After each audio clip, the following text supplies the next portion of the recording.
Ticket 10 ரூபா, 5 ரூபா ticket 10 ரூபா, 5 ரூபா டிக்கெட் 10 ரூபா, 5 ரூபா டிக்கெட் 10 ரூபா. என்னது எவனுமே வர மாட்டேங்கிறான். 5 ரூபா டிக்கெட் 10 ரூபா. 5 ரூபா டிக்கெட் 20 ரூபாய்க்கு விக்க சொன்னா நீ 10 ரூபாய்க்கு வித்தீங்கன்னா இன்னும் 10 ரூபாய் எப்படா சரி கட்டுறது? அட போங்க ஏட்டையா, இதுக்கே எவனும் வர மாட்டேங்கிறான். நீங்க எப்படா வாங்குவான்?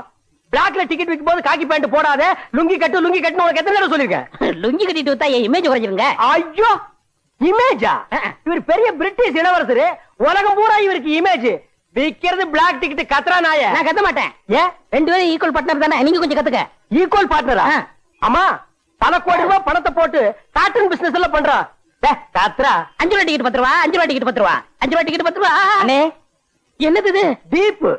ஓரமா உட்கார்றதுக்கு 2 டிக்கெட் கொடுங்கண்ணே. அதுக்கெல்லாம் டிக்கெட் தேவையில்லை தம்பி, அப்படி போய் ஒரு ஓரமா உட்காரு. படம் பாக்கணும்னே. ஏன் நீங்க சென்ட்ரல் உட்கார்ந்து பார்த்தா படம் தெரியாதா? சென்டர்ல உட்கார்ந்தா போற வரவெல்லாம் என் பொண்டாட்டி மேல கை வச்சிருவாங்க. உரிச்சு போயிருவானே. தருமை பத்தினின்னே. கையடுறா. உனக்கு டிக்கெட் கிடையாது, போடா. ஏனே? நீ இங்கேயே இந்த இருக்கிறியே, உள்ள போய் உட்கார்ந்தா நீயும் படம் பார்க்க மாட்டே, மத்தவங்களே படம் பார்க்க விட மாட்டேன். என் பொண்டாட்டி காணோம். மாமா, இவர்கிட்ட 2 டிக்கெட் இருக்கு. இவர் கூட சினிமாக்கு போறேன். நீ வீட்டுக்கு போய் சமைச்சு வரேன். கண்ணகி, கண்ணகி. இவ உன் பொண்டாட்டி, இவ பேரு கண்ணகி. மத்தியானத்துக்குள்ள போய் இவ பேரை மாத்தி வைக்கிற. ஏன்டா நீங்க எல்லாம் ஊருக்குள்ள உயிரோட அலையறீங்க? போடா. டேய், இத புடி. எங்காவது ஒரு பார்பர் ஷாப் பார்த்து முதல்ல இந்த மீசை எடுத்துரு. போடா. நாயங்க. 5 ரூபா டிக்கெட் 20 ரூபா, 5 ரூபா